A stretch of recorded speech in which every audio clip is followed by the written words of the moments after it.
Do you ever get annoyed that you don't have any new manga to read? Or do you have friends that keep recommending you manga that are clearly not good or not in line with what you like, but no matter what you keep telling them, they keep recommending it to you?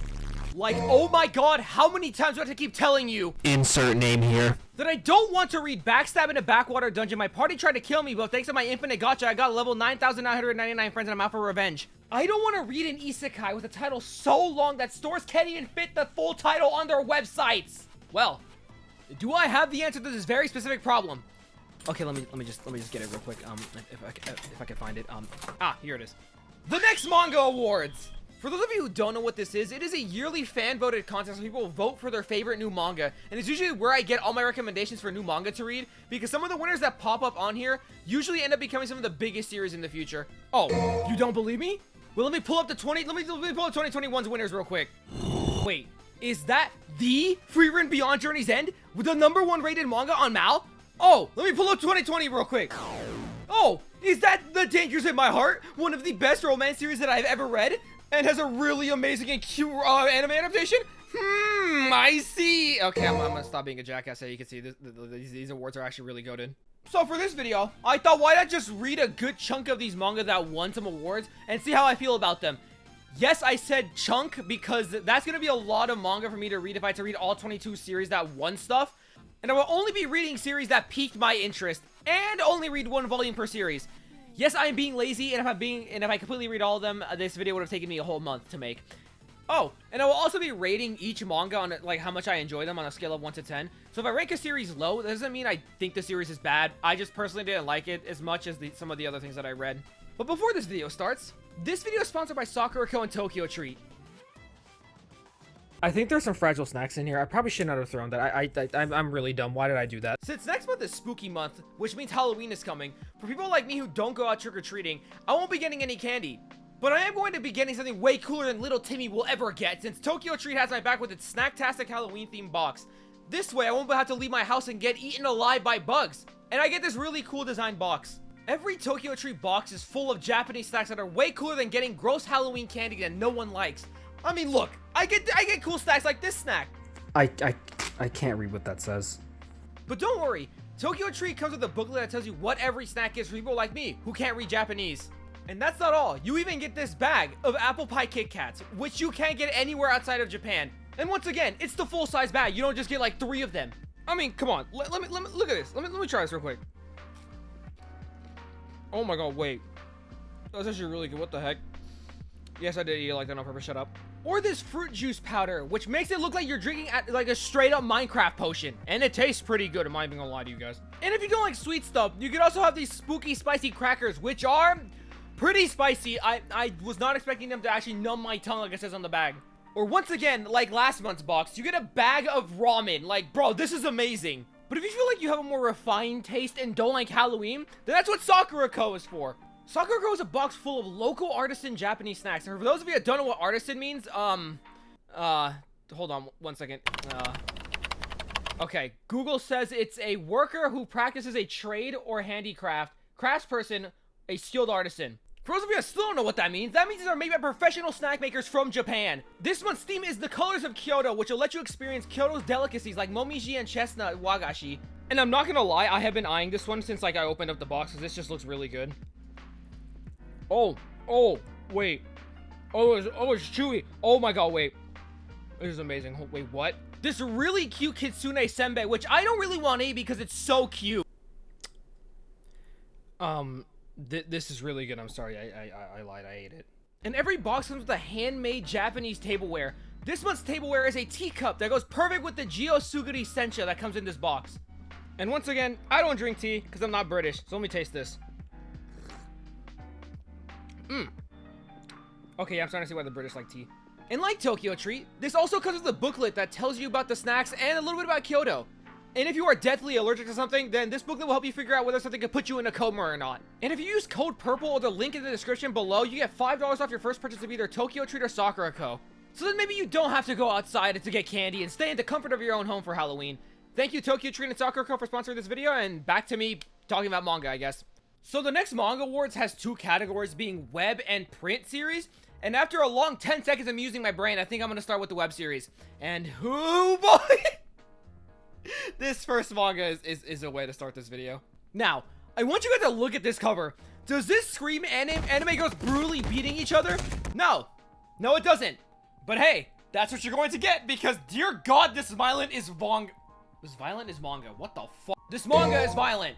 That's what I meant to say. Jesus Christ, I can't talk. If I were to describe what Star Strike It Rich is, I would just say it's if you took every character in Baki and turned them into hot muscle mommies. This manga is the first one I have read in a while that actually makes female characters look so gross and makes them so badass. And I know calling them gross doesn't sound like a positive, but it is. I don't know why. That's why. Yeah. The fight scenes in this manga made me feel like I was watching the most violent JoJo fight, but without stands. That's a stupid comparison. Why did I say JoJo? A better comparison would have been Baki, but I don't want to say it over and over again.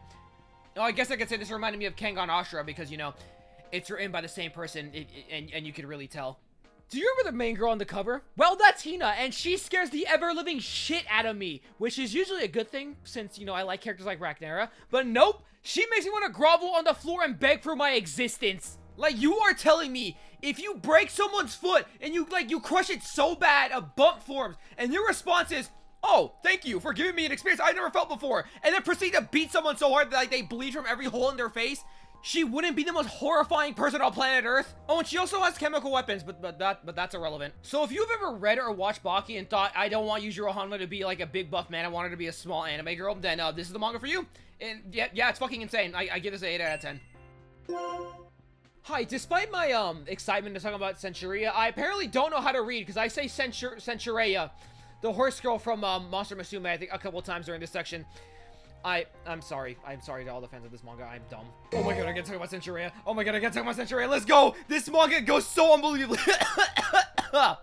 This goes hard. I got too excited. I'm sorry. Centuria has to be one of my favorite mangas out of all the ones that I've read, and it actually makes me so sad that it only got 7th place. But it's also kind of funny that out of all the other cutesy romance and feel-good series in the top 10, this is just kind of sitting in the middle of all of them. The story starts on a ship full of slaves, and we meet our main character Julian, who we later learn was sold into slavery by his mother at a young age for 3 silver coins. So to run away from that, he gets on a ship full of slaves. Actually, I don't think this plan made very much sense, my dude guy. But it's okay, because Julian found something on that ship that he didn't have before. A mother. And the more you read, you notice that these two start to form a bond, something similar of a mother and son. And they make a promise to each other that if they ever buy their freedom, that they will live together.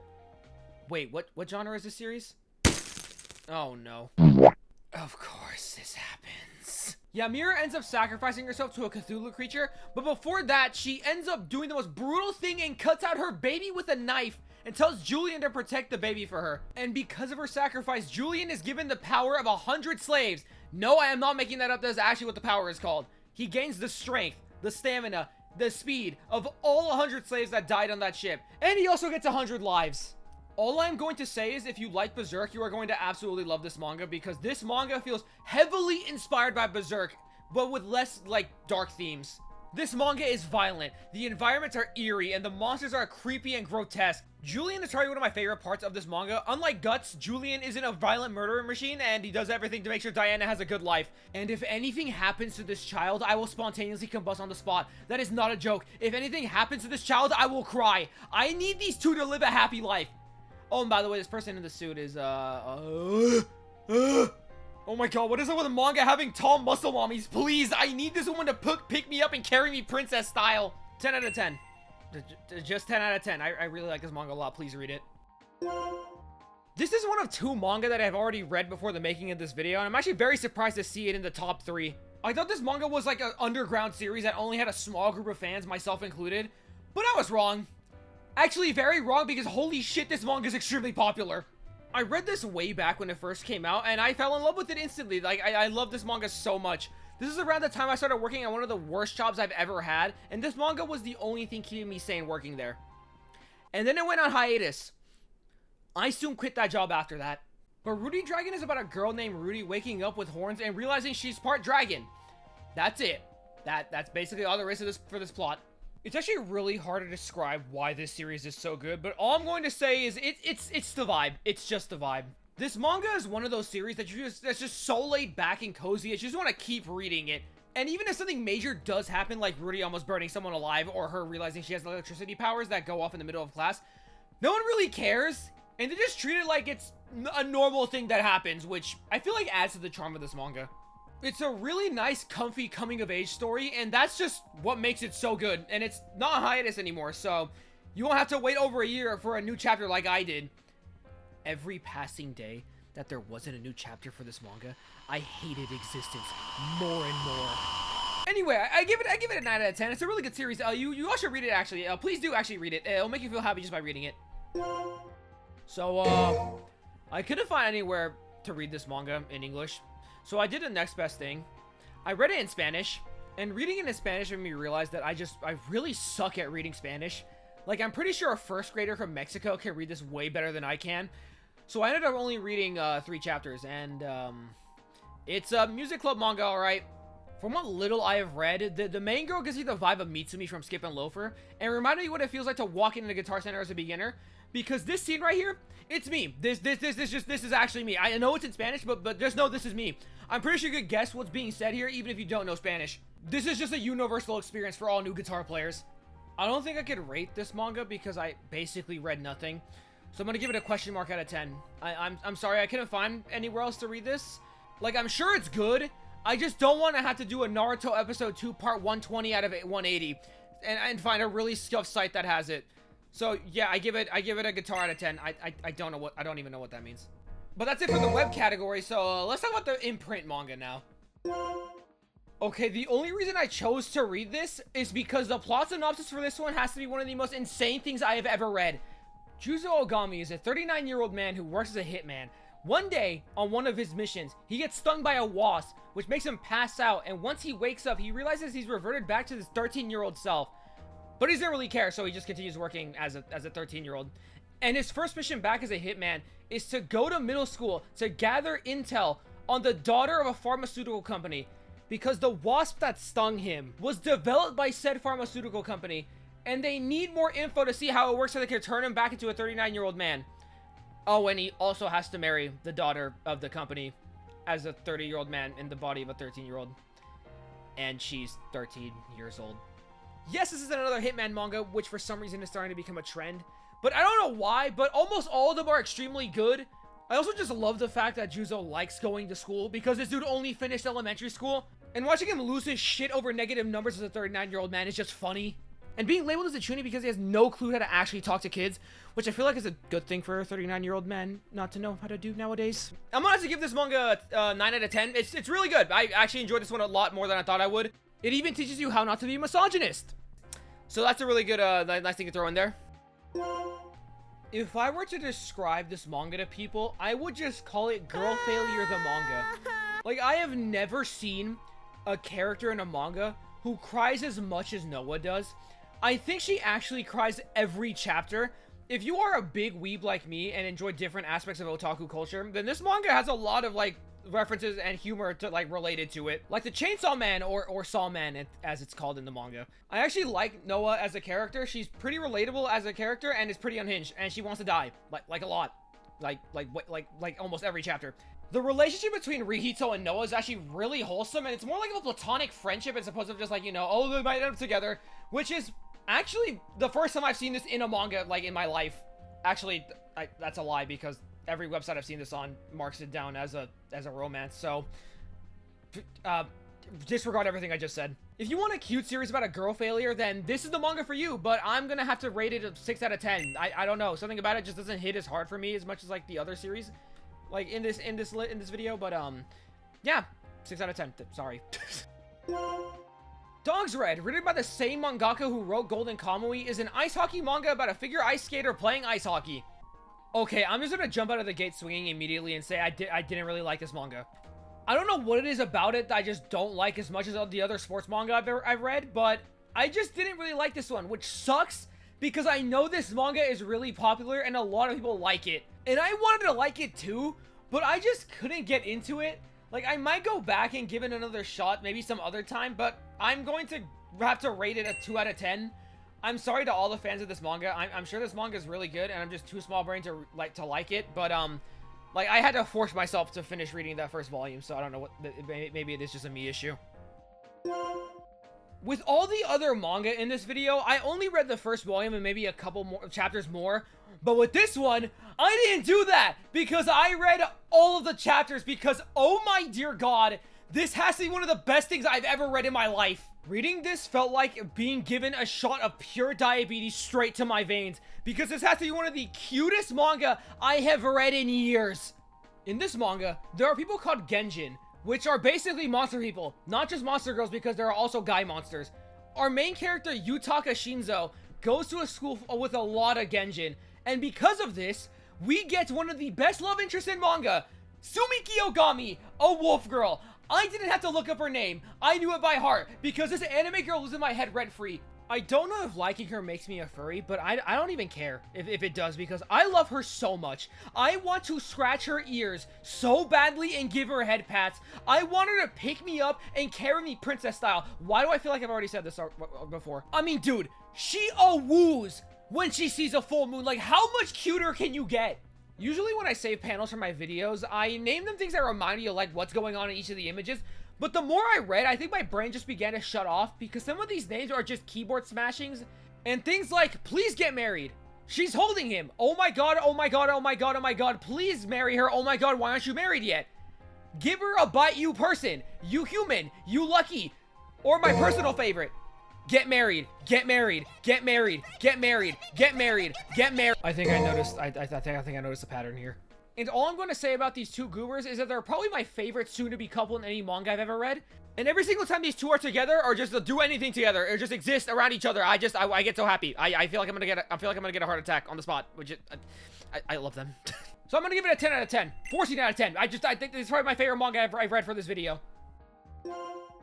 As someone who loves Welcome to Demon School Iruma-kun, I had no idea there was a spin-off manga for this series, and I'm mad it took me so long to find out about it. Welcome to Demon School Iruma-kun, if episode of Mafia, is an alternate universe where instead of Iruma being sold out to the devil by his parents, he actually has worse parents, and they just straight up abandoned him in the slums, and he gets adopted by a mob boss. And as someone who has read the original Iruma-kun, I feel like I like this one just as much, or even slightly more than the original. The art is much more detailed, the story is much darker, and every character has a different backstory, even though they basically end up having the same roles they do in the original. Opera is Iruma's bodyguard, but much more badass. Kalego is the Mafia's treasurer and is still Iruma's teacher. And Iruma is still the same kind-hearted person, but he can be intimidating and badass if he wants to. Which I feel like is the most drastic change out of all the characters, because I'm so used to Iruma just being a kind-hearted goober. But in this, he just has a gun and is willing to shoot people. If you want to read this and haven't read the original, you can just go ahead because you don't really need to know what happens in the original. I do think reading this first and going back to read the original and vice versa adds a lot to both stories because they make a lot of small references that overlap with each other. And yes, the most important part of the originals in this one too. Iruma's wife Ameri's in this manga too, and she has abs. They gave her abs. I'm giving this a 9 out of 10. Not sure why 9 out of 10 just feels right for me. That's just what my heart says. Actually, no, I lied. This is a 10 out of 10. This deserves second place. And finally, the first place manga in the print category is... No, I'm sorry, but no, I'm not talking about Kagurabachi for the third time on this channel. Yeah, I think this is deserved. I just love the memes actually turned out to be true. I am actually caught up with this manga, so, Kagurabachi out of 10. There you go. If you want to know how I feel about this manga, just watch my video. I don't know, man. Real quick, there was a global winner for the English-speaking side, and of course they had to pick one of the spiciest Yuri manga I've ever read, even though I've only read 2. My girlfriend is not here today. All I am going to say is, I have never been more angry at lesbians more in my life, and that sounds bad. Don't take that out of context. Especially this girl right here, because oh my god, I hate you. I hate you so much. You know what? I am rating this manga I hate you out of 10 just because of this one girl right here. This video was way longer than expected. Not sure why I thought a video of me talking about 11 manga would be short, but I guess I'm just stupid. There were actually a couple more series that I did want to read, but for the life of me, I could not find quality translations of these series. Like this VTuber one, because I like VTubers. I don't know if you guys knew that. I like VTubers a lot. But if you guys did enjoy this video, make sure to leave a like and subscribe. If this does well, I might make this a series on my channel every year. Actually, I think even if it doesn't do too well, I probably will just make this a series because this is just really fun to make. But yeah, if we reach 10k subs, I will make a video of my manga collection, which is around 1,400 volumes. I do think it's around 1,400 volumes now because I buy too much manga every week. And remember to use code PURPLE on Sakura Co. and Tokyo Treat for $5 off your first purchase. But I'm gonna go now. See you guys later.